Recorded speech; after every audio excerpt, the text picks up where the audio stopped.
But we are going to be continuing starting our first qualifying match of the evening. It is not, in fact, going to be a TVZ. Instead, it is going to be a TvT, which I'm not opposed to. Again, try to get as many Terran players as we can while we can. But over here in the top left-hand corner map, spawning all the way in the top left-hand corner of Lightshade LE, the red Terran player coming out from the land of Taiwan. He is going to be representing himself. So he's currently teamless. He is Lemon.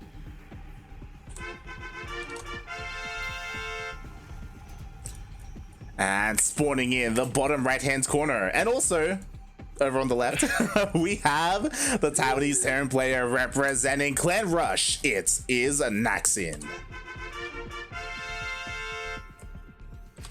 I love this light. No honor amongst thieves. So I had to double check this, because this doesn't make any sense to me. We are in a TvT. I checked, and Lemon's Wikipedia page shows Zerg. He is a main race Zerg player. Yeah. But yeah, exactly. He's a race picker. He's a race picker, mate. Oh my god. And honestly, I was pretty certain we were also going to get this TVZ, because normally when you see a player who's a race picker, they choose their race specifically to avoid mirror matchups. Yes, yes. But not Lemon. He does not shy away from that TvT. Exactly. I'm surprised.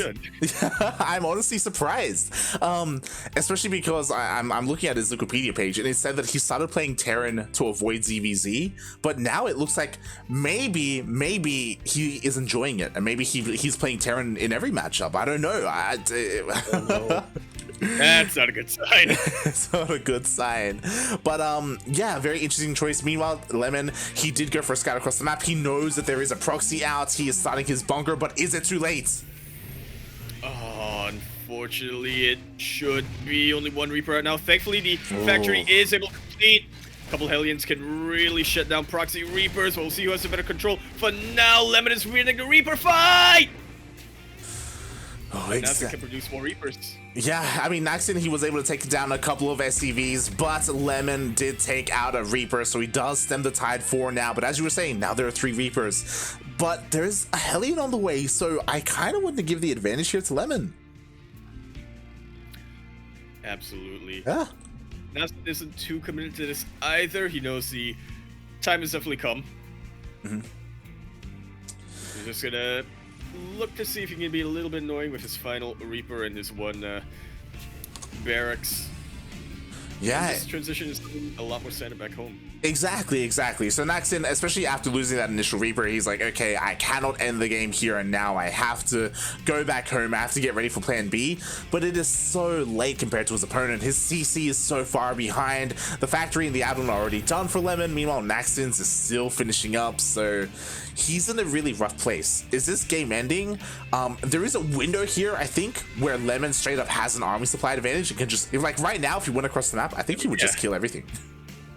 I mean, it's 10-7, technically 10-4, because that Cyclone is still very much in production, but Naxin is being very hypnotic, shall we say, with his barracks, just wiggling it back and forth above Lemon's eyes. Yeah, it's one of those things where it's hard to call as Lemon, right? Because Lemon knows that he's being watched, and if he left and went across the map, because there's a Rax in the main, like, Naxin could slip in with his Reapers and, like, kill SCVs, you know? So, like, Lemon is in a rough place. He has to stay at home to defend, and until finally he has enough to, you know, defend at home and attack across the map.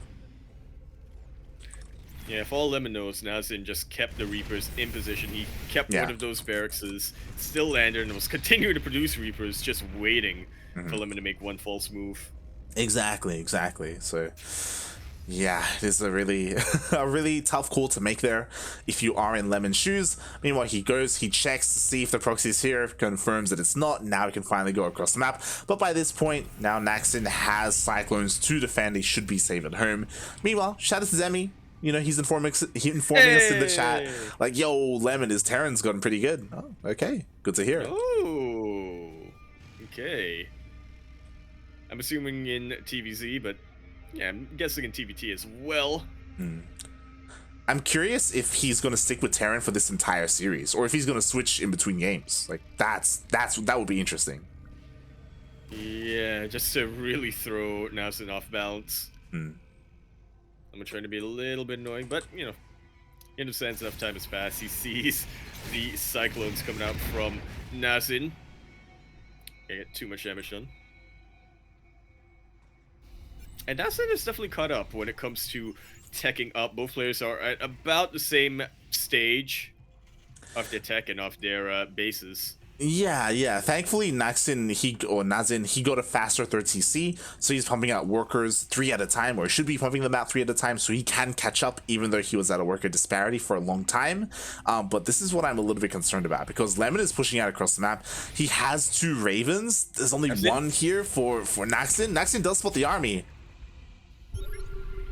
But what does he have to really deal with that? He has 1 Raven, 1 tank, 2 Cyclones.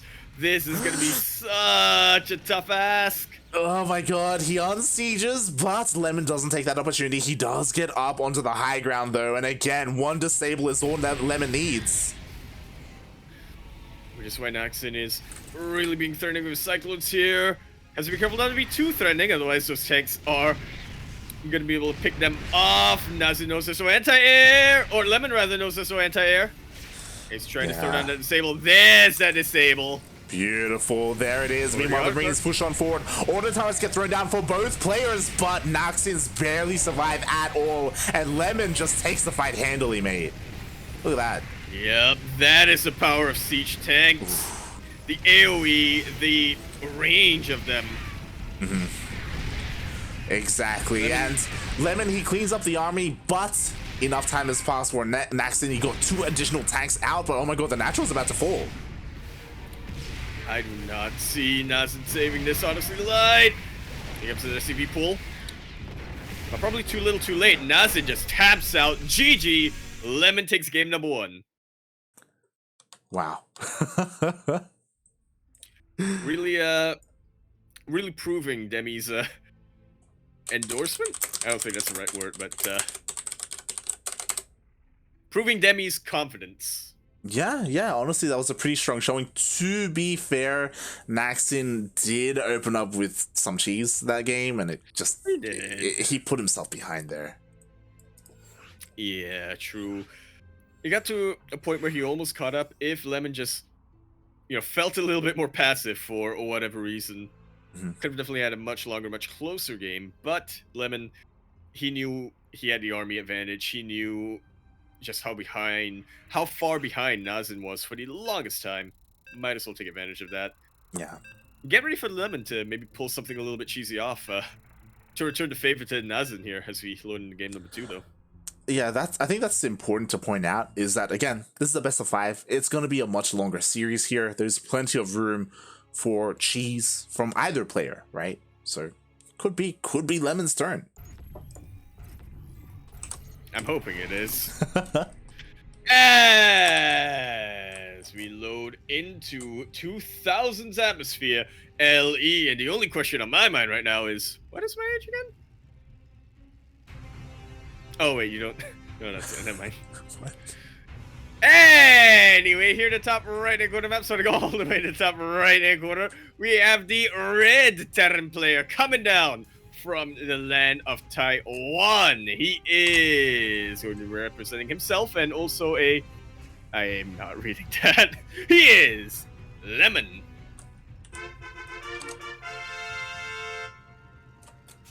And spawning in the bottom left-hand corner of 2000 atmospheres LE, we have the Taiwanese Terran player. He is blue, representing Clan Rush. It is Naxin. This time, not cheesing. Yeah, building back at home. I'm definitely taking this very seriously. Even opting for an SCV scout. Yeah. Lemon. I mean, it makes sense, right? Like, after game 1, it makes sense for Lemon to send this SCV just in case.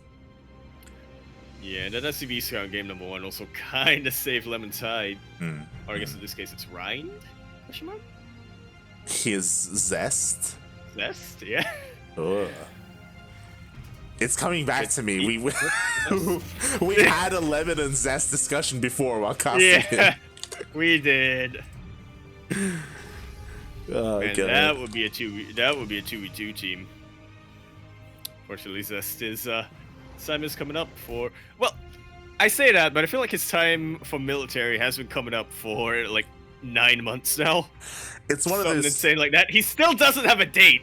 That's the When thing. he needs to enlist. Yeah, this entire year we know that Zest, he is going to the military at some point. We just don't know when. Like, I'm pretty sure like stats and innovation enlisted later, but got their name sooner. It's possible. It's possible. Oh god, but yeah, some of them are leaving while others are rejoining. I still haven't been able to cast CJ Hero, by the way, like because we haven't been covering ESL Asia, we've been missing him because he's been signing up every week, man. Even for ESL Americas. He has. He's been looking definitely very impressive. He actually had a series that I'm not sure Devad is still up somewhere on Steadfast channel where he played against our very own CranKy Starduck. Oh my god. Okay. Actually, yeah, wow. I actually didn't know that. Oh god. Yeah, I'll need to see Devad is still up, or hopefully, or maybe we can even ask Steadfast for the replay. No, wait, we can ask Starduck for the replay. We could. But yeah, it's great to see Hero back. He still isn't in his best form yet. It's one of those things where for the past couple of weeks I've seen him sign up for ESL Americas time and time again, but we just haven't been able to cast him because he gets knocked out so early. It's like it's been a little bit unlucky. Like he's been having a hard time against players like Estrella and Zest, Pure. I mean, understandable. So many most active players of their respective regions. I will say, not to stay on CJ Hero for too long, but from what little I've seen, his unit control is still on point. Oh yeah. It's just the other things that he needs to relearn. I mean, he has to catch up with the meta, with the current builds, right? With what works, what doesn't work anymore. Again, it's been a long time since he's competed. But wait, I make Void Races and Phoenixes now? Yeah. Oh boy. So we'll see how he adapts. Meanwhile, speaking of adaptation, of course, we do have Naxin going for a very different build here, very reminiscent of his TvZ, where he's just sending it across the map with nothing but Marines, Hellions, even some Reapers in there. Yeah, Naxin definitely a very aggressive player, but this is not your typical aggressive TvT build. Yeah. It's just, you know what, I'm just going to load up everything that I have and send it across the map, and honestly, he's getting some worker kills. And he is targeting down the lower ones as the Hellion is, oh my lord, the Hellion really started to weaken some of these, and the Marines cleaning house. 8 SCVs go down. That is insane this early on in a mirror matchup. Yeah, I really wasn't expecting that. I mean, Lemon, he was ready at his natural. He had his army in position here at his production, but he just didn't have eyes on his right-hand side of his base. So, yeah, that drop was able to get in. He got a lot of damage. What's surprising to me is that Naxin was able to escape with a lot of the army as well. That he was. I definitely feel like Lemon underestimated the damage output of that drop. As I did as well, to be honest. Yeah, I think everyone did, mate. Oh my god. Meanwhile, now it's Lemon's turn to counterattack. He does already have 2 tanks. Meanwhile, there's only 1 here for Naxin. Naxin's tank production was delayed a little bit. Meanwhile, he's just going for another drop. Well, he saw the army move out earlier on. True, he did. Vanguard with his 1 Reaper, so... yeah, now he knows that his tank is in a very good position. Lemon doesn't have any Ravens that can take it out. The Widowmine almost snipes the Banshee. Meanwhile, now we already have a 2nd tank here for Naxin. He also has these Ravens, but there are a lot of Vikings here to help push those away. Good.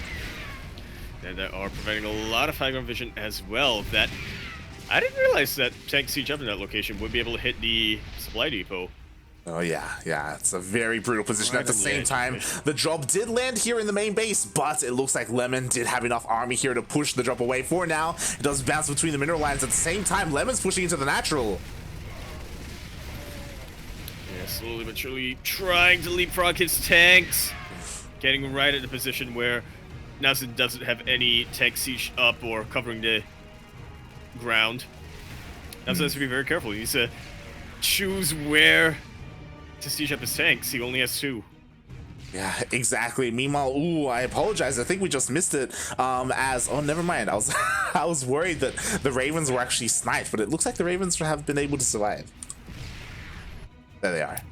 Yeah, trying to catch reinforcements, trying to disable a tank here and there if they can. Yo, they're coming in. They're coming in to disable the tanks. Oh, never And mind. here's that's around, or goes for the auto turret, or actually there's more than enough energy to do both. Lemon forced to land his Vikings. But so does Naxin in retaliation. Did Naxin lose that natural base? He has not. Only 12 SCVs have gone down.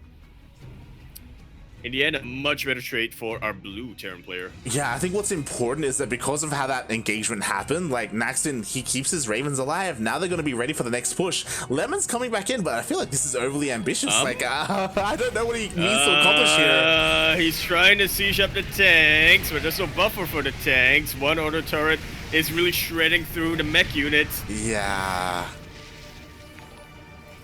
I mean, Naxin lost a tank, but nowhere near going to be... That's not going to be anywhere near enough. GG is called. And Naxin ties up that series sideways 1-1, just as we get a bit of an old favorite here in the chat. How we doing, Lord Loken, on that 1-year sub-anniversary? Oh my god. Thank you so much, Lord Loken, for the support. 12 months, 1 year. My god. Oh. That's almost as old as... What's 1 year old? Okay, you know what? What's 2 years old? Oh god, thank you so much, Lord Loken. And also thank you so much for the 19 gifted subs. Jesus Christ, it's a lot of subs.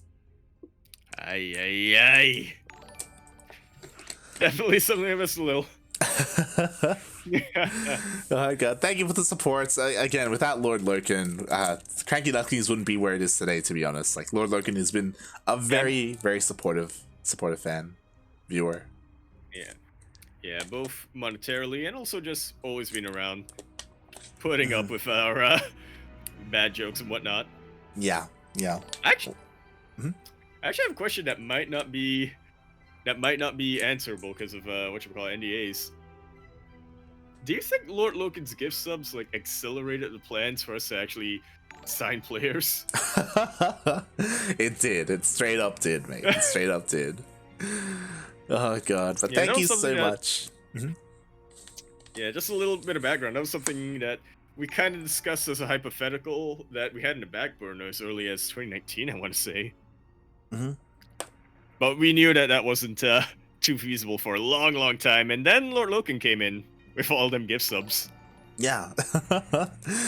It's yeah, thanks to like what we've been able to make on this channel, we have been able to sign players and pay them and have them have salaries and stuff like that. So yeah, thank you to not just Lord Loken, but everyone who does support the channel in general. We really do appreciate it. And there are more things to come in the future. Keep an eye out. There are in the very near future as well. Okay, well, in the very near future, it's not as big as my tone suggests, but you know, it's pretty big. It's pretty big. Yeah. And speaking of big, we are spawning into a very big map for what would be our ace match. This is a best of 3, but instead, it is just gonna be a third map. I hope we go all the way to the ace as we kick things off. Or continue our series on Romanticide. We're here in the bottom right-hand corner of the map, starting all the way in the bottom right-hand corner. We have the red Terran player provoking his opponent, I guess? Maybe. Can't really read those characters. He is coming down from Taiwan and representing himself as he's currently teamless. We have Lemon. And spawning in the top left-hand corner of Romanticide LE, we have the Taiwanese Terran tying up that series after a very interesting game, to say the least. We have Naxin. And this entire time, the subscriber notifications have been going off, by the way. Yeah. I've been looking at them on stream, and I can't imagine what it's like for your ears, like, as the production. Oh, it's fine. It's a very gentle noise. It's fine. It's fine. Oh god. But yeah, shout out to everyone in the chat as well. Nodokasa got a gifted sub. Demi, Chase I saw as well. Oh, Dolan enjoyed them emotes as well. Every single one of you who received that gifted sub from Lord Loken. I was gonna say, I'm mildly surprised we haven't made fanfare our subscriber alert, but now I think I understand why. That would be too much for me. That'd be too. For the sake of production, yeah, it's for the sake of production more than anything. Too many trumpets as well. Too many trumpets. Exactly. Oh god. But yeah, again, like touching on the previous game, because we didn't really get to talk about it too much after it ended. It was a very peculiar game. I don't think Lemon had to commit to that second wave, like because of the amount of SCVs that he killed. Even though he lost 9 at home because of the drop, I think it was salvageable, right?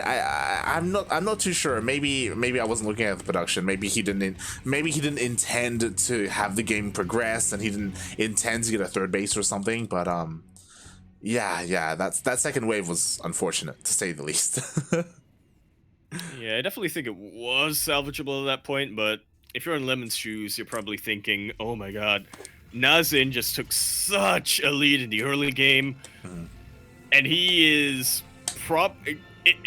To most people, probably favorite to me. If I don't equalize the damage right now, I'm just gonna get out macroed hard. Which, you know, sometimes against players do put a little bit too much pressure on themselves in those scenarios. But yeah, it's understandable what he did. Yeah. And now, as a result, we're tied up. We are 1-1 here on Romanticide. And because it is Romanticide, this could be a longer one if there were any other players that we were watching here in this TvT. But again, we've seen how aggressive Naxin can be.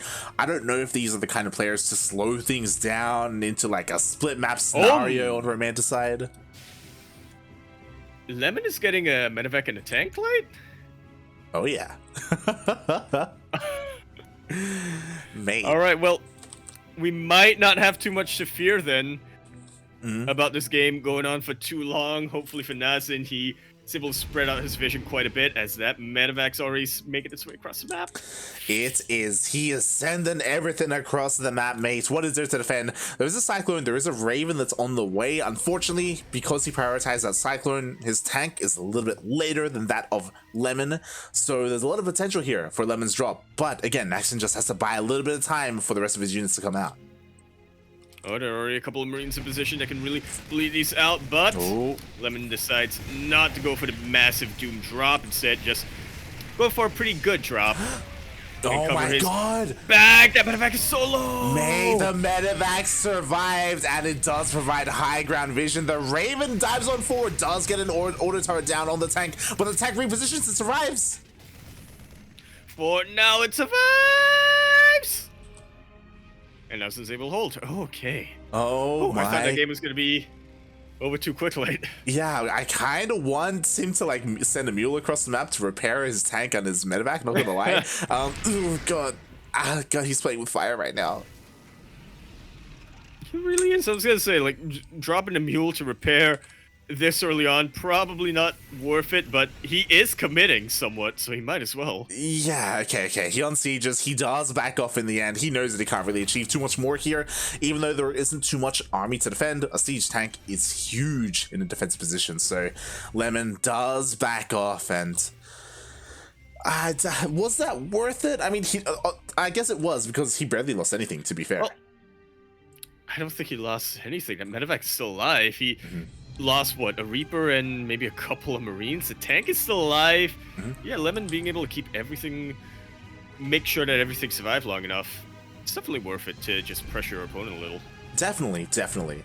And now we do see he's getting his third base on location. The third of Naxin is almost done, but it's still in the main, has to be floated over. So yeah, nice early lead that Lemon was able to take, and now he's going out across the map, this time with Ravens.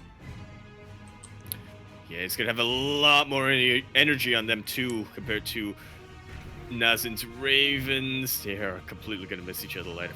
We're going into a base trade in 7 minutes. We may, but the SCV does scout here, so Naxin, he knows where the army is. Does he turn around? He does. Yep, he turns around. Yeah, a little shaky. Oh, this is so unfortunate though for Naxin. The big advantage you have on Romanticide are these ramps that can really aid in the defense, but Naxin has basically lost that entire defense. That defense belongs to Lemon now. Oh my god. He is somewhat up the ramp though. He somewhat has the high ground vision here. So Naxin, he does get back home just barely in time. And Naxin, he can't really break this. Oh my god. Those Vikings were definitely... Oh, not enough energy for the third one. Those Vikings absolutely keeping Naxin alive, preventing Lemon from moving forward with his own Ravens and getting some disables down. Oh, he's throwing up the idea of landing the Vikings. Yeah, and it looks like the idea of sniping the Ravens. Yeah, and he does end up landing some of the Vikings. He does snipe one tank on the retreat, but Lemon does back off in the end. As you were saying, that Viking count was huge for Naxin. Lemon just couldn't really utilize his Ravens at all. And he's still maintaining that air superiority as Lemon really wants to get some damage done, but I don't think he's going to be able to find it. If he wasn't able to find it earlier on when Naxin had 0 defenses in position, he's definitely not going to now. Oh god, meanwhile he does catch a tank for free. It was left on the low ground from earlier, so he's getting a couple of wins here and there. He is still outside the base, kind of pressuring his opponent. Behind this, he did expand. He is continuing to macro up. He does have those upgrades on the way, but he's not giving Naxin an easy time. Well, finally, he does back off. Yeah, realizes that he can't quite break that location. At least not from the south. Naxin went for a couple of Liberators, actually. Oh, I love it. I mean, I kind of. I would love it if it was with the main army, because he does have air superiority, but instead he is using them to harass. How much do you think he just made those by mistake and now he's looking to utilize them? Which, to be fair, 2 Liberators on a mineral line can absolutely clean house. Or even if you want to split them up, 1 per each mineral line, completely prevent mining happening.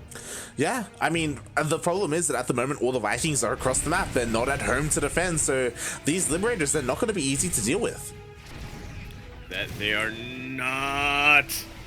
Okay, a couple of Marines are able to deal with some of them, but there's a lot of last mining time in this main base. A lot of reinforcements also being kept back at home, preventing Lemon from breaking Naxin.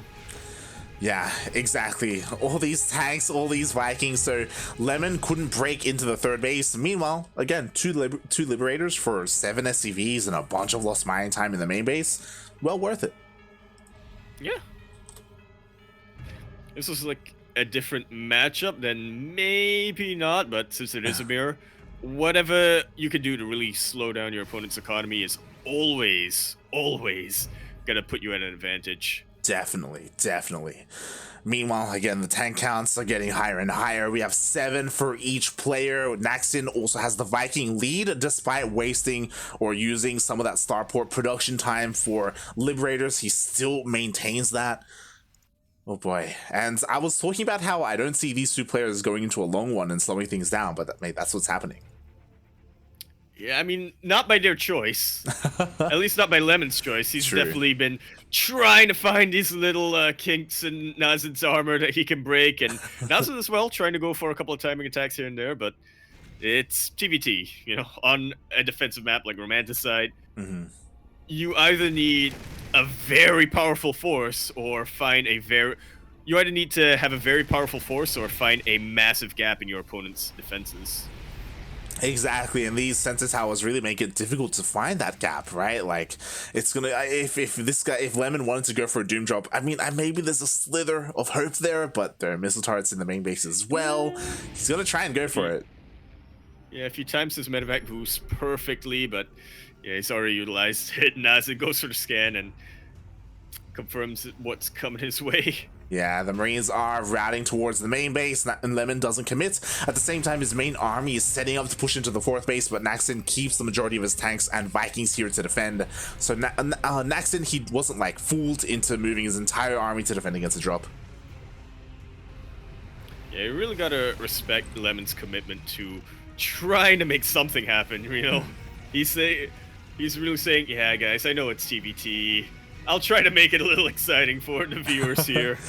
Yeah. Have something happen. Like, he's not committing to anything yet, and he's continuing to expand behind this, right? Like, he doesn't intend to, like, end the game here and now. He's just kind of making things uncomfortable for Naxin. I say that, but Naxin still has enough freedom to send this drop towards the southern side of the map, but it looks like it may be intercepted. Yeah, there was a little bit of a scan earlier on.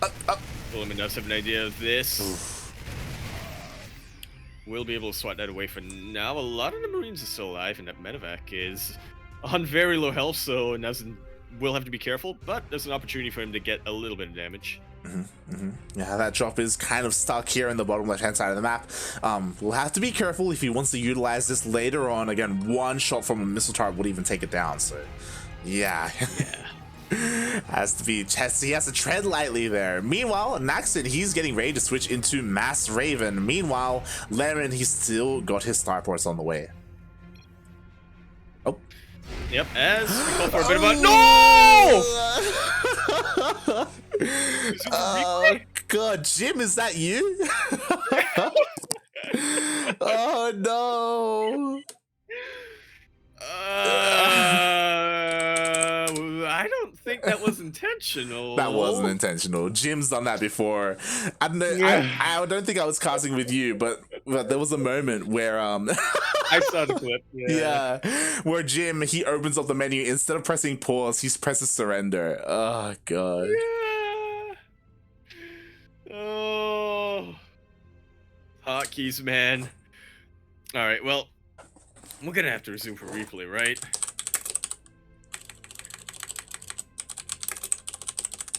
At that stage of the game, at this stage of the tournament, you cannot afford to just say, yeah, I'll finish this one game and win the next couple.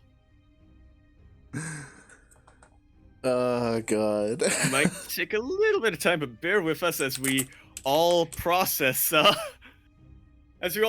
was going on. No, I think Naxin was actually the one who left the game instead of... Yeah, because Lemon had the victory screen.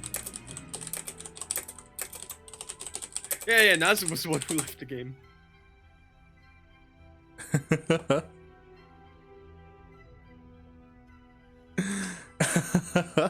Wait, is he online? Because his power may have ended up getting cut off. Yeah, you're right. He's not online. Yeah. He's not online. Yeah, but no, but he typed in chat. You see that, right? He did type in chat, but he did type before he was like PP, you know? And I think he was gonna pause. So no, but also out of game he typed in chat.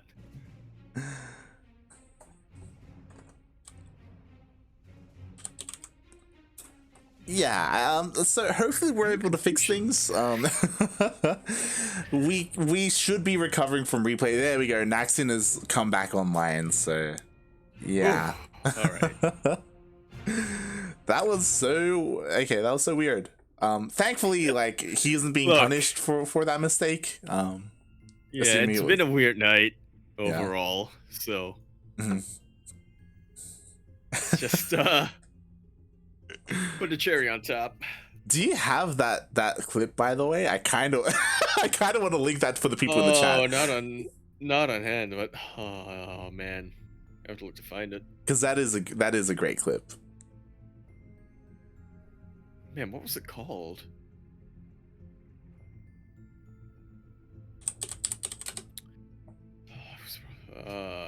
It's probably titled something that wasn't in the description. Oh, I'm getting an error. The game is no longer available. Yeah, they remade the lobby. Okay. I like how I found Jim dancing like a chicken. I found that one. Yeah, that is the quintessential Jaime clip.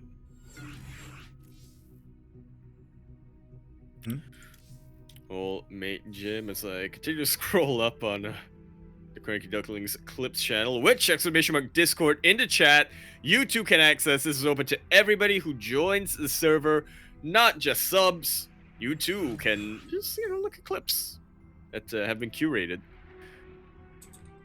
Latest one so far is Ares doing something. Not understanding how cars work, I guess. A little bit of an issue with our lobby link, so we are going to be remaking once again, this time with everybody in a party. Yeah, so this is a bug, a very common bug, that if you try and create a lobby for replays, then people can't join using the link. Yeah. So you have to either Sometimes directly even the invite. direct invite doesn't. Yeah. It's very annoying. Well, we're getting back in. There we are. Getting loading screen number 1. We're going to get loading screen number 2. And then we are going to be back about 3-ish seconds, something like that, before. I mean, thankfully there wasn't like a big fight happening or anything like that. Yeah. Which is always good. I am still looking for that clip, by the way. I'm still trying to process what the heck happened to Naxin.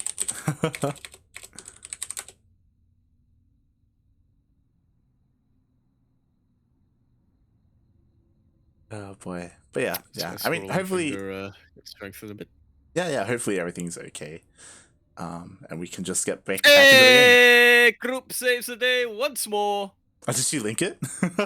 Yeah, chat here. Sick. Beautiful. All our viewers can understand that this is actually a surprisingly common issue. I wouldn't say common. Like this is literally the second time it's happened. It is the second time you've seen it happen. Yeah. So if you want to tune into what the hell we're talking about, in the chat, 16 Squads and Seki just linked the clip and torneo. Ha. And that is Jim accidentally leaving the game against Nina. Yeah, this one that's Jim's POV as well. Yeah. And it's just him like taking a second to realize what he did and just hiding his face in shame. It's great.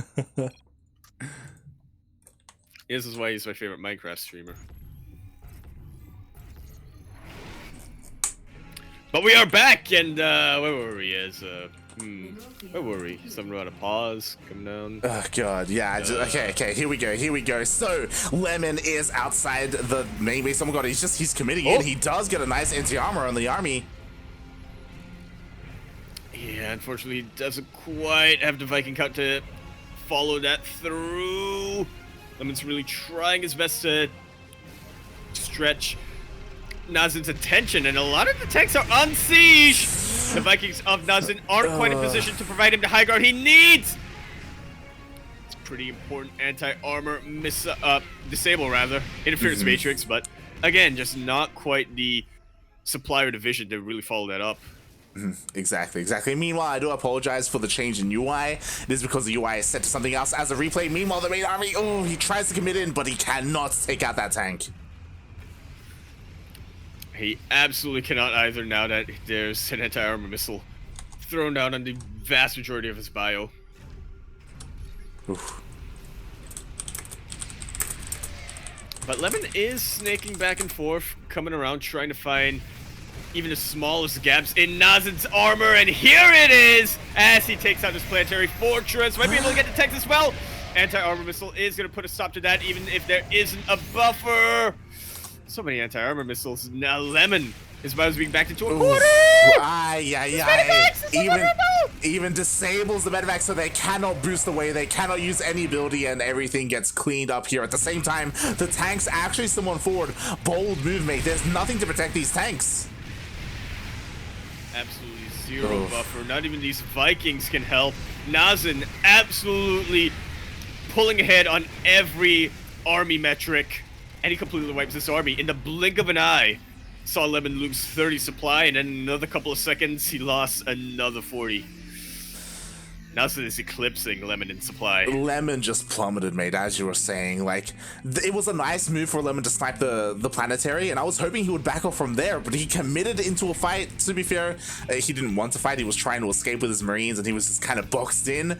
And then he doubled down with the tanks, mate. He's like, yo, let's go. And then he lost everything. It's like, mate, you need that buffer, you know? Marines, they serve a purpose in a TvT. And now Naxin is up 50 supply. He's pushing out across the map. Does Lemon have enough here to hold on? Man, I really feel for Lemon here. I think that's a very relatable moment for any Terran player out there, where you just mess up your calculations slightly. You think, oh, if I split up this amount of army, I can take out this base and get out of there just fine, and everything will be all right. But then your opponent takes advantage of that 1 second where you're all loaded up into medevac, or where you just don't have quite enough covering your tanks or whatnot. And now we really start to see things snowball as Naxin throws on every single anti-armor, every single interference matrix he needs. He doesn't even commit into those tanks. He doesn't. That is how head-to-head he is. Exactly. He totally could have, though. He totally could have just gone up the ramp. There was nothing to protect those tanks whatsoever. That's just how much dominance he has in the air. He has so many Ravens here. And now Lemon, he gives up the low ground. He's gonna give up these bases as well. So many of them are so vulnerable.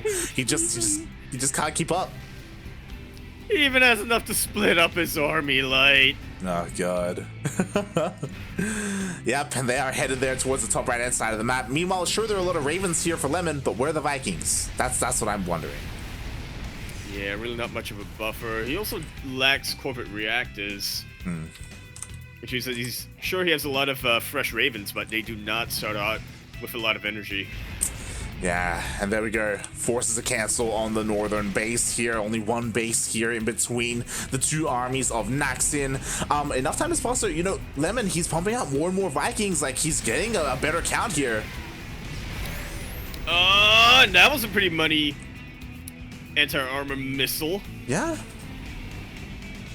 It's really keeping Naxin from capitalizing on his superior his air superiority, but he baits these Vikings right onto Marines. He gets an anti-armor missile down.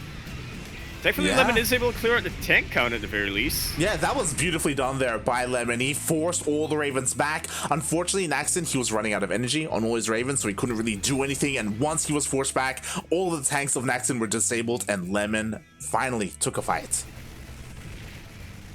Yeah, the supplies are finally starting to even out, even though Naxin is clearing out more and more SCVs here. But if you look at the economies, Naxin is still absolutely pulling ahead. Lemon is struggling to break 100 minerals right now. Naxin is producing out of every single one of his buildings, and he still has a bank. Exactly. Even though Naxin just lost an army, he can rebuild it. Meanwhile, Lemon can't. But what I will say is that Lemon still has defender's advantage. He can still win fights if they're on his side of the map. If he pushes out, though, that's when I start to get worried. Like, you know, you took a fight, that's great, but calm down, buddy, you know? I feel like at a certain point while you were speaking there, you stopped talking hypotheticals and you started speaking directly to Lemon. Exactly. Like, yes, if he pushes out, Lemon, why are you pushing out? Calm down. Like, again, like, as you're saying, he doesn't have corporate reactors. He used a lot of energy on his Ravens earlier, you know, to clean up all those tanks. Does he have enough to do it again? That's where I question Lemon a little bit. But you know what? He does find a bunch of Marines on their own. Yeah, that's actually a not insignificant amount of Marines. If Naxin loses that, he would have very little buffer left for the tanks that remain. Thankfully, he does back away. That he does. He does back off. Meanwhile, he's just continuing to expand, continuing to take more and more bases here. And Lemon, he has restabilized. You know, he's retaken bases. They aren't as strong as they once were. These were planetaries earlier, both of them. Now they're orbitals. So he is a little bit weaker defensively, but at least he's keeping up economically. Started to really catch up on the worker count. Those mules definitely helped quite a bit as well. Lemon actually maxes out. Yeah, he's back in this. Surprising. Yeah, I mean, that's just how TvT goes sometimes, right? Like, tanks are so good defensively where, like, sure, you can take a bad fight, but if you have enough time to rebuild them at home, you're okay. You absolutely are. Such a good anti-armor missile as well. The Vikings not even need much of a buffer. The Vikings are so exposed! And they go down, down, down. An absolutely beautiful anti-armor missile once again. I feel like Lemon could have tried to chase those Vikings of his own, but he's got other problems on his hands. Oh my god, and even though Not Naxin anymore. tries to go for another attack, everything gets disabled. Lemon, he just eats up all the tanks.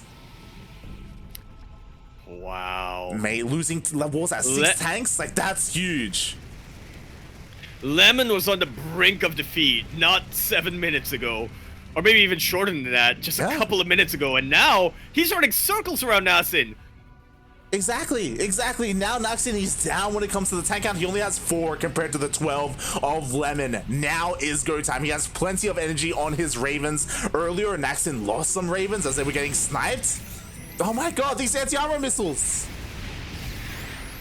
Lemon really saying, who needs Corvette reactors? Just have some patience, make sure your Ravens are able to bank up enough energy, and you can make magic happen. I love what For Sure said in the chat. What do you do if life gives you lemons? Mate, you qualify for the close qualifier. Potentially. Potentially. It is a best of 5. It is a best of 5. But yo, Lemon, he's clawed himself all the way back here. He still has to be careful. Again, because of how slow this progression has been across the map, Naxin has remaxed.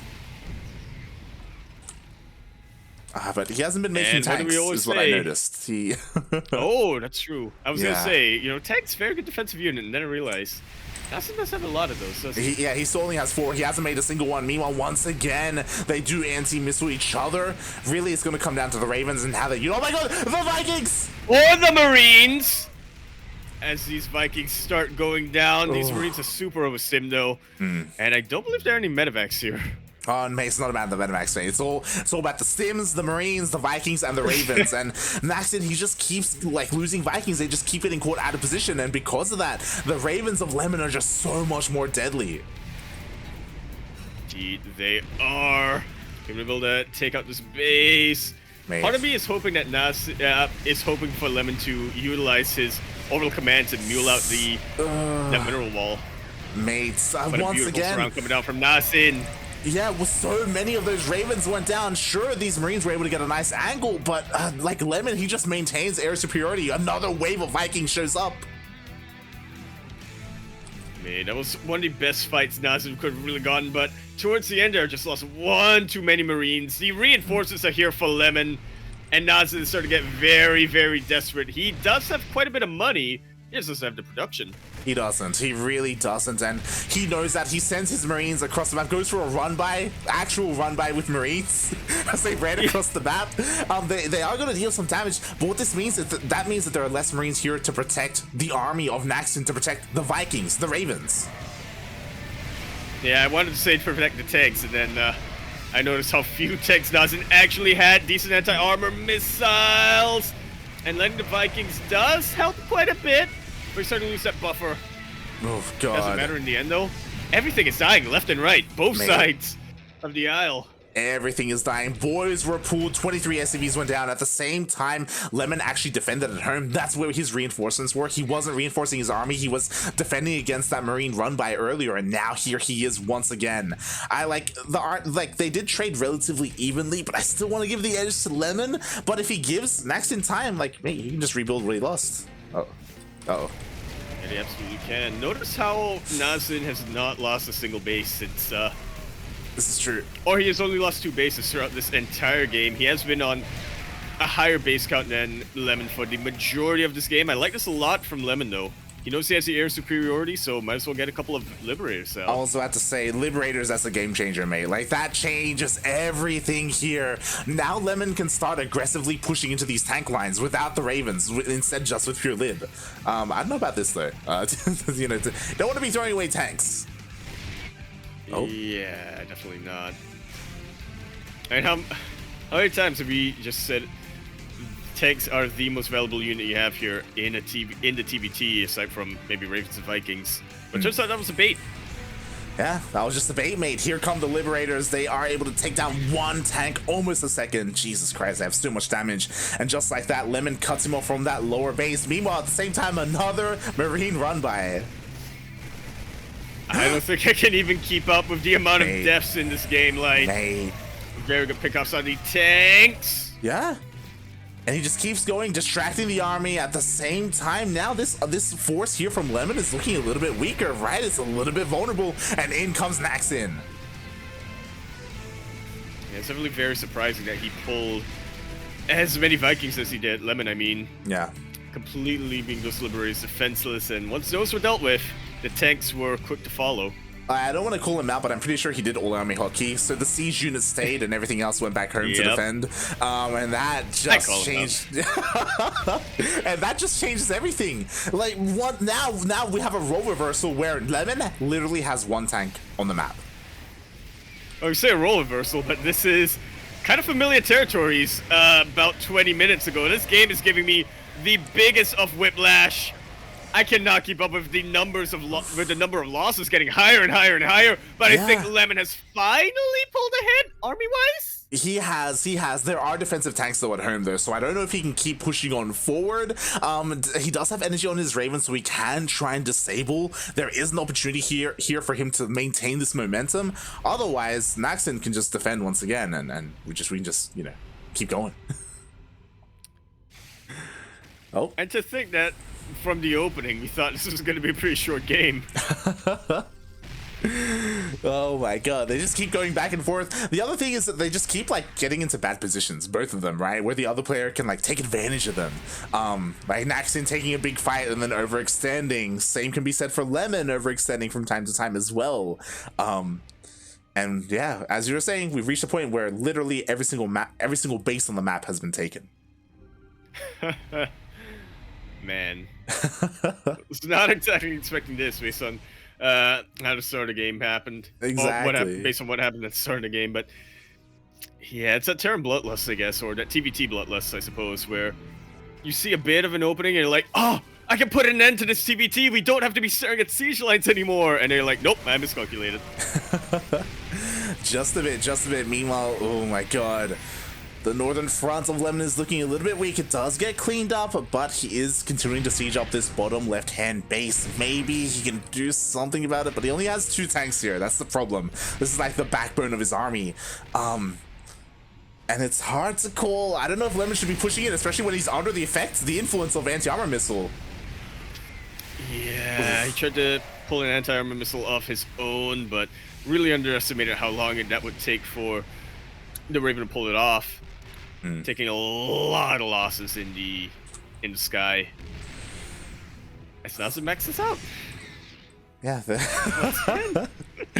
and once again, I feel like Naxin has the better army. He has the higher Viking count. He has the higher tank count. They're equal in Ravens. If we look at the units, what Lemon has is more Marines. Which... He's not repairing! Oh my god, no! That is actually cutting in quite a bit into his income. I was just assuming it was being repaired. Yeah. He had the resources, he had the surround. Oh god. Bad time for a coffee break from the SCVs. Yeah, for none of these SCVs. Yeah, no, Lemon doesn't really have to worry about splitting up his army as much as before. He's maxed out, but with a much higher army supply. Naxin still has a lot of tanks and still has a lot in the sky. Most of Lemon's advantage is actually in Marines. Yeah, which shouldn't be underestimated, but they actually need to find an opening first. It's purely in Marines, and that's the thing. Like these Marines, sure, they're flexible, right? Like they're versatile, but at the same time, if your opponent has the positioning advantage, like Marines don't mean too much in this matchup. That's what I'm concerned about. They invested too much into them. Yeah, I like how you described it, where Marines are flexible. Right now, I feel like the best use for Lemon for his Marines is in just harassing, right? Going for run-bys or drops. That can be harder to do with the amount of sensor towers out here, but I mean, the most mobile unit you have right now as Lemon are these Marines. I was used to that. He's actually killing them, so he has room for more Ravens. Yeah, it makes sense. He's maxed out. He's like, yo, I have too many Marines, so he ends up killing them. I agree. Take a page out of Naxin's book, right? Go for those Marine run-bys. The difference being is that, like, Lemon's bases, a lot of them are orbitals, not like not planetaries. That's why those marine run bys were working, and that's why Lemon can't really utilize his own. So he did have some dead supply. Thankfully, he is refining his army, not in the best way, but he is doing it regardless. Ooh, he's leaving himself open a little bit. Both armies avoiding each other, going to opposite sides of the map. Yeah, the sensor towers are actually throwing Lemon a little bit off right now. He has to choose where to go, whether he wants to go for a bit of a base trade or defend this base, and I feel like he may have taken too much time in his decision. Yeah, I mean, he has to go, right? He can't turn around at this point, so he's going to be able to immediately take down one of these planetaries, maybe a second. At the same time, he's going to lose his own. Or not, apparently. There we go. Alright, there we go. Tanks are repositioning themselves as both players lose their rich Vespine base. Naxin can definitely afford to lose more SCVs, though, I feel. This is true. This is true. He did have a massive worker lead, and at the end of the day, you don't need that many workers at this stage of the game. You have a massive bank. It's fine. So this could actually be helping Naxin, to be honest, by losing these SCVs and forcing him to make more army. Yeah, then again, Lemon also has more orbitals? Not mistaken. True, true. Yeah, he is sending them over. He is going to float them over to retake his bases. Regardless, he is retaking those bases, but now this is where I'm worried, right? We have a much larger army here on the way for Naxin. He isn't making any more SCVs to replenish the ones that he lost. But here we go. Lemon's across the map. Again, position. Six are a little bit isolated for now. Rocks have been taken out, so either player is going to be trying to make use of that to get as good of a surround as possible. Lemon making use of his Marines! You'll love to see it. Yeah, exactly. Beautiful anti-armor missiles here on Naxin's army. Meanwhile, the Marines go forward. Ooh, but they run into... Oh, my God. Yeah, brilliantly positioned there for Naxin. Thought for sure those Marines were going to get some economic damage. Yeah, I thought so as well, but they just ran into a wall of tanks. It takes a lot of losses there in the end. These tanks are looking a little bit exposed. There we go. We do see the disables going down.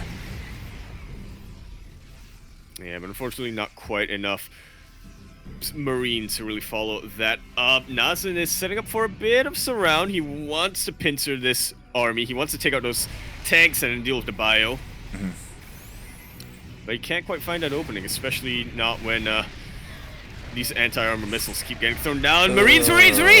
Oh my God, they just waddle into their deaths, mate. Just a meat grinder there. Jesus Christ. Meanwhile, nice anti-armor on the Vikings. I do think a lot of this will come down to the Viking Raven fight, right? To see who goes forward first, and here we go. Finally, a massive amount of anti-armor missiles get thrown down, and Lemon is finally able to utilize his marine advantage. A lot of auto turrets as well, just to secure him the fight. And those tanks are not in position anymore. Yeah, exactly. These Marines, they weren't at home to defend, to buffer for his own tanks. Instead, they were harassing across the map. And now Lemon, if he breaks into the main base, that's it. It is going to be over, mate. Just like so. Naxin rather, he cannot believe it's gotten to this. He cannot believe that the last line of defense was finally broken, and Lemon is right up in his production. He's trying to get something done with his drops, with the rest of his army that are on his much fresher bases. The problem is his production is still super vulnerable. Well, his production is dead, mate. It's gone. There's no production left here. He's remaking factories on the bottom left-hand side of the map, which makes sense because he has a big map. Sorry, he has a large bank to utilize, and he did cripple the economy of Lemon. But this top right hand, oh no, he's running out of minerals as well. So can Naxin remake an army in time before this force gets to the bottom left-hand side of the map? Man, I doubt it. I don't see that happening, but maybe if Naxin is somehow able to just really stretch the attention of Lemon. Nope, he realizes the writing's on the wall. GG is called, and Lemon, for the second time on Romanticide, will be getting a victory screen. This time, though, it's legit. Easily the most bizarre TvT I think I've ever cast. That was wild, mate. It's a roller coaster. That was a 33-minute game, but there was never a moment There was never a passive moment. Exactly. That's what I love about these two players. Like, for better or for worse, they just kept running at each other.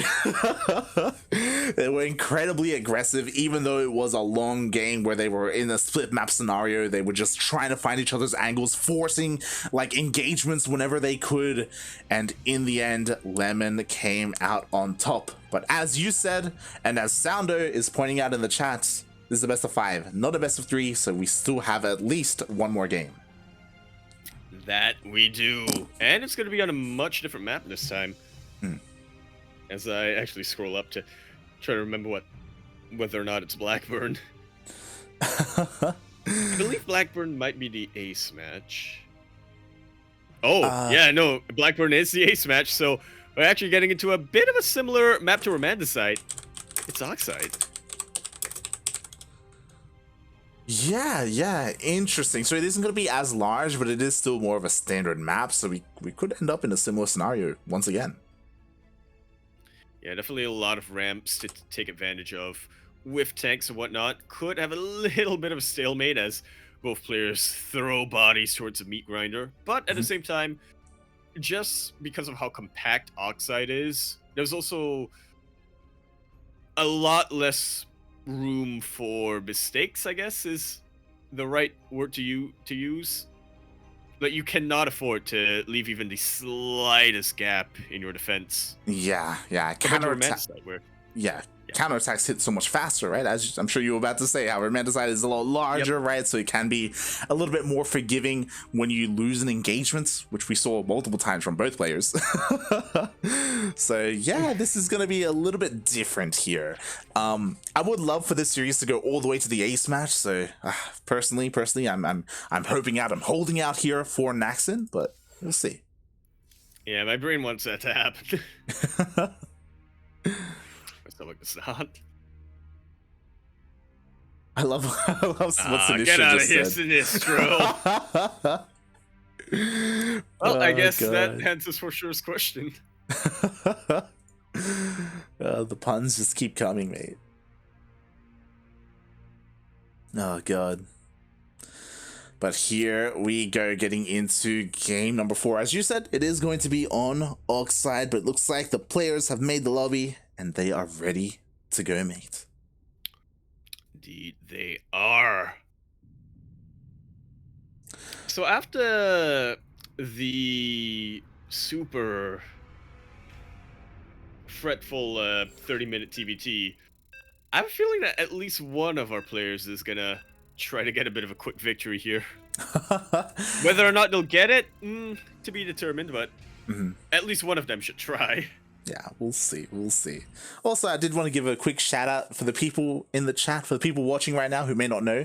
Sinistro in the chat, he is the man behind the scenes for ESL. I believe he is the tournament organizer, or I believe there's a better term for it, but he basically runs the show when it comes to the admin teams. So if it wasn't for Sinistro, like, these events, they wouldn't run anywhere near as smoothly as they do. Absolutely. You gotta respect Sinistro here. He's kind of like the granddaddy of all the admins. Who's in charge. But regardless, we are going to be continuing our best of 5 qualifying match here on Oxide LE. We're in the top right-hand corner map, sweating all the way in the top right-hand corner. We have the red Terran player coming out from the land of Taiwan and also currently representing himself. He needs just one more to win. Can he do it, and will he do it in his trademarked aggressive style? Well, let's find out. He is Lemon.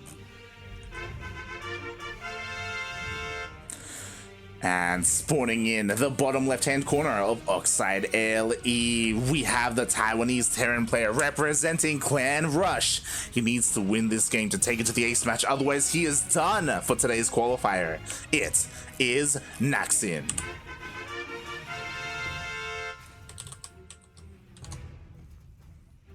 Yeah, that is, again, the unfortunate angle of having the qualifiers like this. I still think I prefer having them spaced out, where we do have 2 qualifiers instead of just one where we have everybody going at it in a single evening.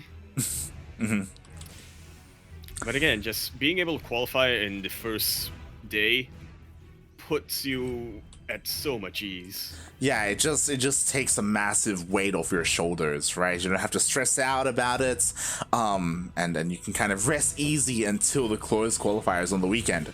Speaking of, !B in the chat if you want to have a look at the bracket on the ESL site or on Liquipedia. And I apologize, we didn't give a shout out. Thank you so much, Renegade, for rating us. He did rate us because he was covering the lower qualifying match, and Expect did qualify to be expected. 3-0 over Moriarty. Snap, snap, snap, finger gun. But yeah, definitely the day of the Terran players here. Expect qualifying is not surprising. Might use a different word there, but yeah, we're also going to get at least one more Terran player qualifying in night number 1. Keep in mind that Lemon is a race picker. He's been enjoying the Terran race a lot more lately, which is why he's committed to the TvT instead of playing out a ZVT. But yeah, we'll see if what race he plays in the closed qualifiers and maybe even the main event. Yeah, I'm really curious to see if Lemon if he just completely switched to Terran, actually, just because if he's playing Terran against Zerg and against Terran, I can't imagine he plays ZVP. Like, that's that's not in a good place, right? Like, that's not in a good place right now. I'll be honest, I think he might have a better like time playing TVP instead of ZVP. I don't know, mate. Yeah, I definitely agree with you there. And I will say that the style that he's showing in this TvT, where he's just constantly attacking his opponent and really keeping the pressure up, I think that works very, very well in TvP. Definitely better than ZVP. Yeah, definitely. So yeah, I feel like he might have just decided to switch entirely into Terran. We'll see next season if he commits to that or not. Yeah, we'll see. We shall see as this game is getting underway here.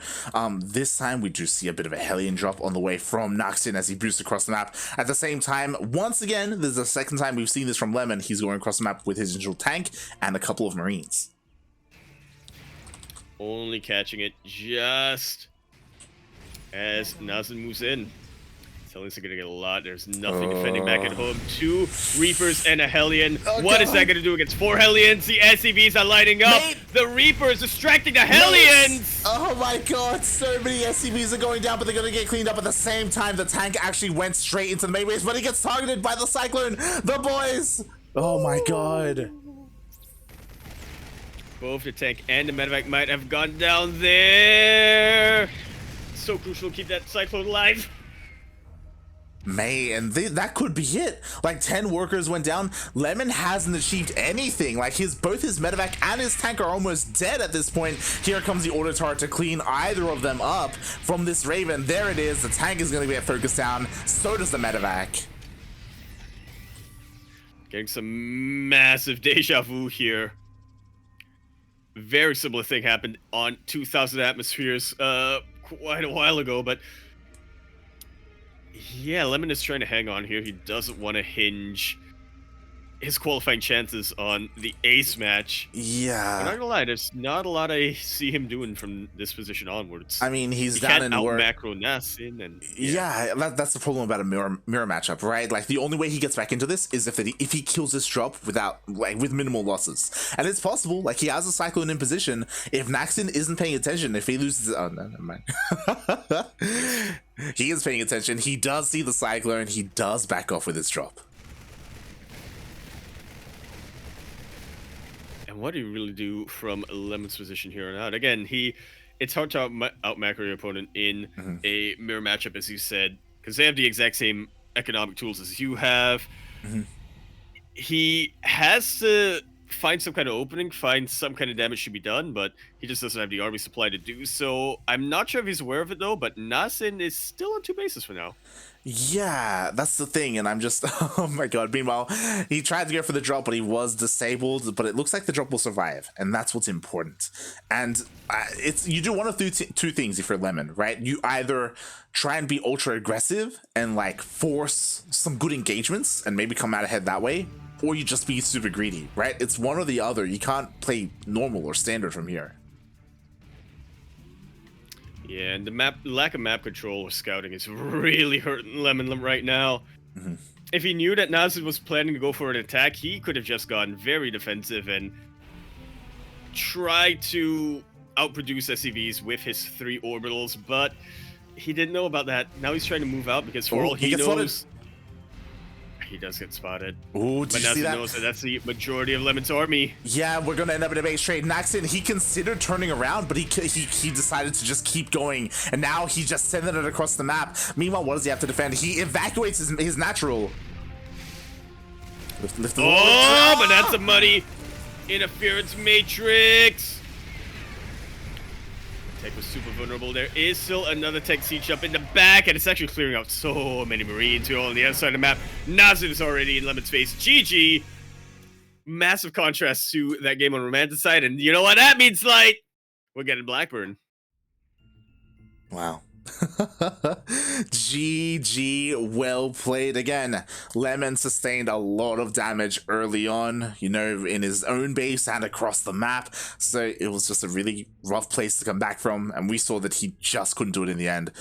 He went and he decided to like try to go for just a base trade, which I think was probably his best decision, to be honest, like his best win condition, but in the end just couldn't do it, couldn't pull it off.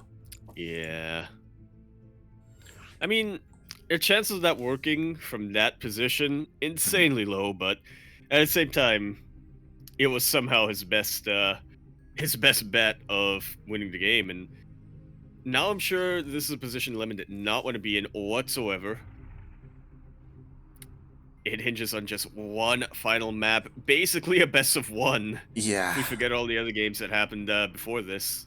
Like, this could go either way, and honestly, like, there's more to this than a best of one, because the players, they're fatigued, they just showed off a bunch of builds to each other as well, they've been going back and forth, and then they're both bloodied and bruised, and now here they are. It all comes down to Blackburn, a map which, again, is less than ideal. It's one of the more vetoed maps in the map pool. How funny would it be if they just proxy starport each other? They could, mate, they could. I kind of want that to happen. Let me try to influence them subliminally here. Oh, no, I feel like their proxies would be a little bit more refined. I would assume so, if but they even decide to go for that. You say that, but Naxin did proxy Rax at the start of the series, if you remember. He did. Proxy Reaper. Yeah, it did not work out for him. Not at all. Oh boy, but we'll see. We'll see how this goes here. We're in the ace match. Players are finally ready. Naxin did ask for a small break in the beginning, so of course we did give that to him, but now it looks like he has returned, and we are going to be diving into Blackburn, a map which is quite small indeed, very short rush distance by ground, and there's also a gold base, which I don't think I've seen taken early on in the TvT before, but in Taiwan, anything's possible, mate. Gangnam Terran, let's go! Wow, whoa, calm down. Such a long distance to float. Calm down, buddy. It's very long, mate. It's yeah, I don't know. I don't see any Terran player like brave enough or crazy enough to even take the gold base as a natural in the TvT on this Soul? map. Maybe Soul. Maybe Hero. Terran? HI. Oh, I was like, what? Okay, maybe, yeah, it's possible. That's not intentionally ambiguous, yeah. Surprisingly, me and Micah when he off races plays standard. Terran. That's not true, mate. I don't think he ever expanded. We seen him play Terran against CranKy, and he just proxies everything, mate. For PvP. Yeah, that's pretty standard for PvP. Who wants to play a macro game in PvP? Didn't he proxy like 3-Rax Reaper and went for an engineering bay at home for +1? Didn't he do that? Yeah, for +1 against Gogo Joey's Robo Bay. Yeah. One Colossus Took. But regardless, we are going to be concluding our series. Finally, concluding our qualifying match here on Blackburn LE. One player is going to take this map and not have to come back on Thursday. The other one is going to have to go straight back to the drawing board. Who's it going to be? Maybe our red Terran player. Here in the bottom right-hand corner map, starting all the way in the bottom right-hand corner, representing himself as he is currently teamless, but coming down all the way from Taiwan. He is a very zesty kind of guy. He is Lemon. And spawning in the bottom left-hand corner of Blackburn LE, we have the other Taiwanese Terran. He's blue, representing Clan Rush, fighting his way back from a pretty rough position in this series. It is Naxin.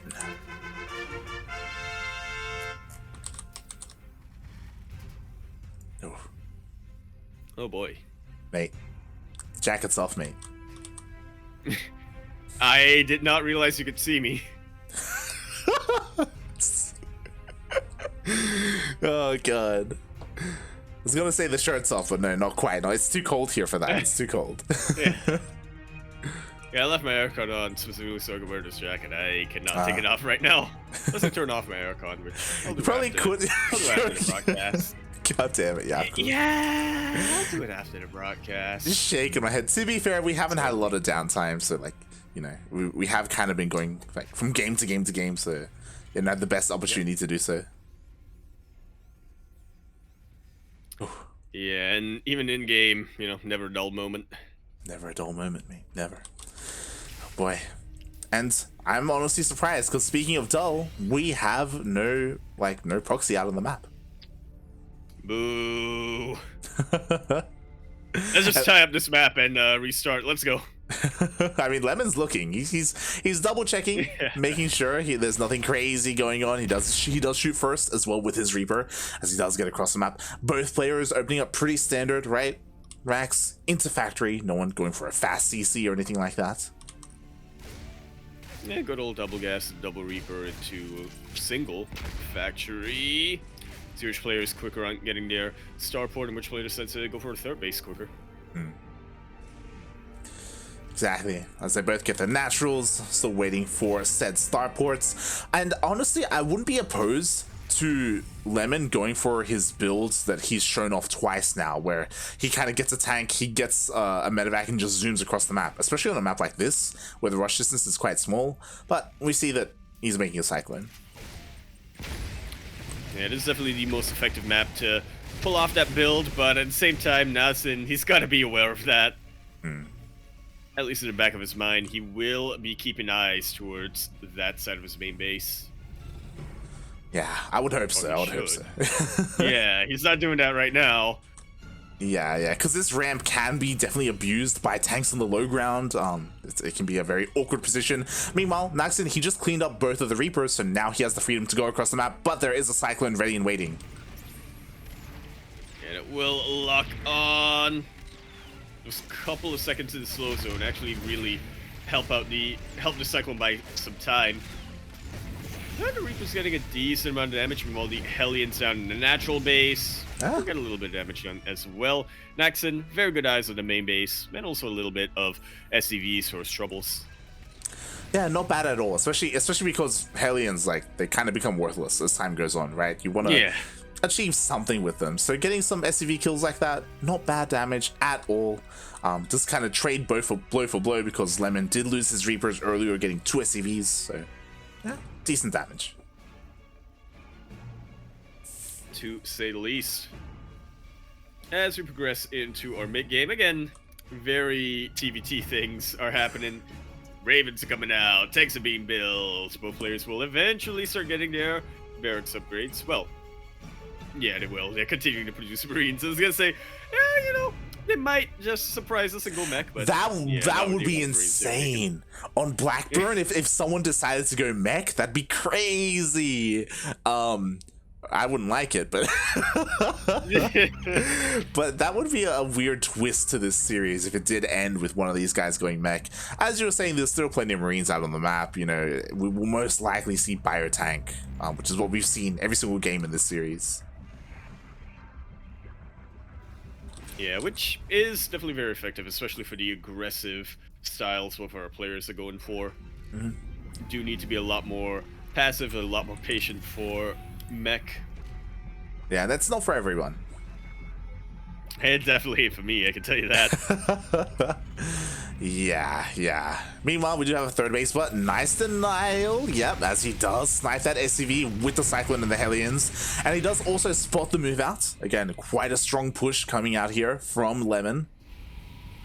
Yeah, Lemon actually almost wanted to bamboozle Naxin. He was taking a long way around and he realized, oh, those are factory units right outside my third base. I should probably deal with that. Yeah, meanwhile, interesting choice here. Naxin actually... Oh, the Ravens! Leaving himself so exposed for just a second. Now, the tanks were able to get a volley off on the Marines, but most of them are still alive. The Ravens of Lemon are still alive, and they still have plenty of energy. Yeah, that's the scary thing. Naxin losing one Raven like that is pretty detrimental here. Meanwhile, these tanks are shelling away at the production, gonna be able to get an add-on. Can they do much else is what I wonder. Well, he is slowing down the Viking count a lot. If there were if there were 3 Vikings out right now instead of just 2, this would have been completely shut down. But now it's still fightable for Lemon. Yeah, yo, and the tanks are on siege. They're a little bit exposed. The Vikings even land on top of them. Yeah, probably the worst possible time as Lemon just wraps around Naxin's surround. Maybe a little bit overkill in the turrets. Lemon can't quite push through from here, but he's established quite a foothold. He is containing Naxin on these 2 bases as he continues to mine from that third. Wow, and GG immediately. Cold. Naxin, he lost too much there. He was not liking his chances to break through the contain of his opponent. And Lemon, mate, he takes the series and he is the first player, sorry, the second player to qualify. And he does it as Terran.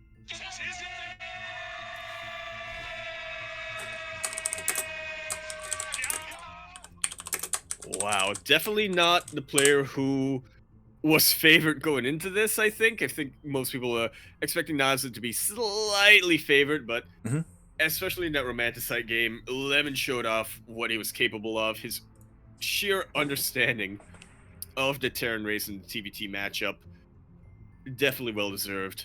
I was so surprised when Naxin saw the army coming, and then he went down to the low ground to meet the army head on. That's the Yakuzaku. I was like, you have the high ground, right? And like you have the foresight of seeing the army coming as well. Like he knew that it was on the way, and he was feeling confident enough to just meet him in the battlefield head on. And because that, he relinquished his advantage, his defender's advantage.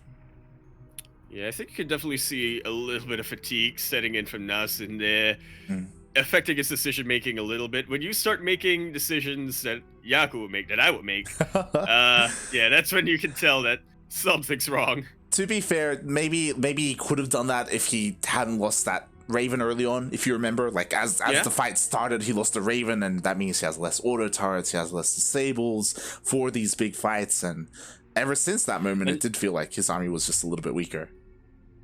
Yeah, that's definitely one way of going about the TvT, right? Just go in with everything you have, auto turrets included, and just steal the map control from your opponent's nose. But a little bit miscalculated here from Naxin. Yeah, just a bit. And just because of how small Blackburn is, like once you lose a fight like that, then like your opponent just doesn't let up on the pressure, right? He just rallies across the map and like just keeps that chokehold on you, and Naxin, just couldn't really break out from that.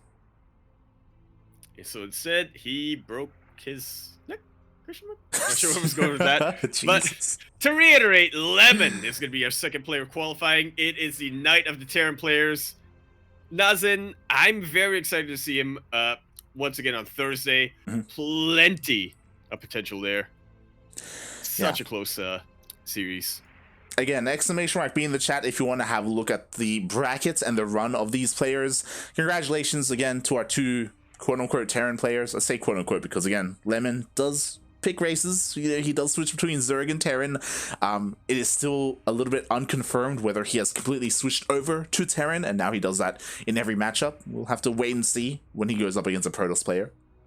But again, congratulations, as he now doesn't have to worry about the open qualifier. He has made it through to the closed one, and he doesn't have to worry about qualifier number 2, which is happening on Thursday. Yeah, obviously he's still going to be practicing a lot. He's still going to be looking at styles and builds that he wants to show off, but he does not have to reveal his plans until this weekend. Mm-hmm. Exactly. Also, congratulations to Expect as well. We didn't get to cast him today, but we did look at the two halves of the bracket, and we're like, yo, the upper half looks a little bit more dynamic and a little bit more cutthroat. And again, we had a couple of ace matches, so definitely could have gone either way for some of these players. Again, though, they will have another chance later on in this week, as we have plenty of DreamHack qualifiers on the horizon.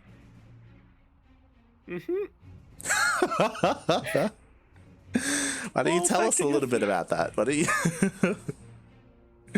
As one day after the other, it keeps on coming. Tomorrow, we will be having the first of the DreamHack China Open qualifiers. After that, on Thursday, we are going to be having the Latin America qualifiers in the morning and the Taiwan-Hong Kong qualifiers in the evening. We also have the NA qualifiers tomorrow, right in the morning.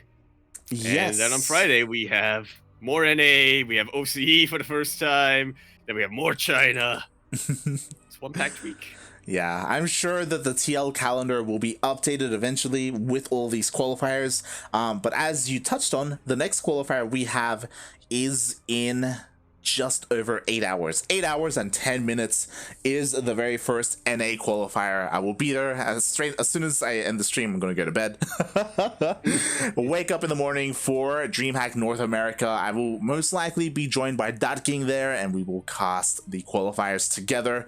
Very much like this one here, we're going to have plenty of North American players, and a handful of them will qualify. And then straight after that, in less than 24 hours, we have the DreamHack China qualifier, and we just keep going. 2 qualifiers a day, 1 in the morning, 1 in the afternoon. Yep. Oh boy. So thank you everyone for watching. We really appreciate the support, not just for watching, but also all the subscribers. We had a lot of resubs today. Oh yeah, a lot of resubs. We had Lord Logan's 19 gift sub, putting him at 290 total. Almost breaking that 300 barrier, but yeah, thank you once again to Quaid, I believe is how you pronounce it, Phoenix, and Soundo, I believe is the other one, who got all them resubs in. And also massive shout out to Renegade X Studios. He was the one who rated us because he was also covering the lower half of the bracket on his own stream in English. So if you want to watch the journey of Moriarty and Expect, then that was casted over on his Twitch channel. I'm sure he has VODs available there if you want to watch them. And with that, we are done for this evening. Once again, we appreciate all the support, and we hope that you join us in the coming days, because we have plenty of StarCraft here available, not just the qualifiers, but we will also be covering the B stream as well for many of the main event days. Will be the B stream for this very region: Taiwan, Hong Kong, Oceania, China, and also a couple of days for Latin America, North America, and Europe. So if you enjoyed our cast, then consider following us here, consider supporting us, follow us on social media and all that good stuff. And yeah, keep an eye on that TL calendar or on our socials, because we're going to be live quite often. I guess you don't even need to keep an eye on the TL calendar, honestly. Just tune into the channel. We'll probably be casting something. just at any point in time. Just set this Twitch channel as your homepage, and we'll be live at some point, mate. And when we're not live casting, we're gonna be hosting somebody else casting some other event. Exactly. Stick around if you want to stay. If you want to stay for the raid, we're gonna raid another StarCraft 2 streamer, someone else who's currently streaming. Who's it gonna be? We'll figure it out. But yes, we'll play it by ear. But thank you everyone for watching, and with that, Yaku, do you have anything else you want to add?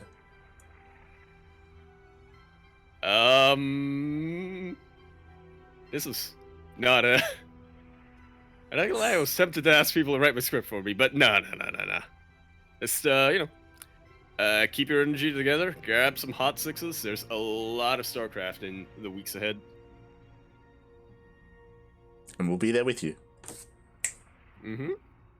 Thanks for watching, everyone. Ciao. Bye. Mela.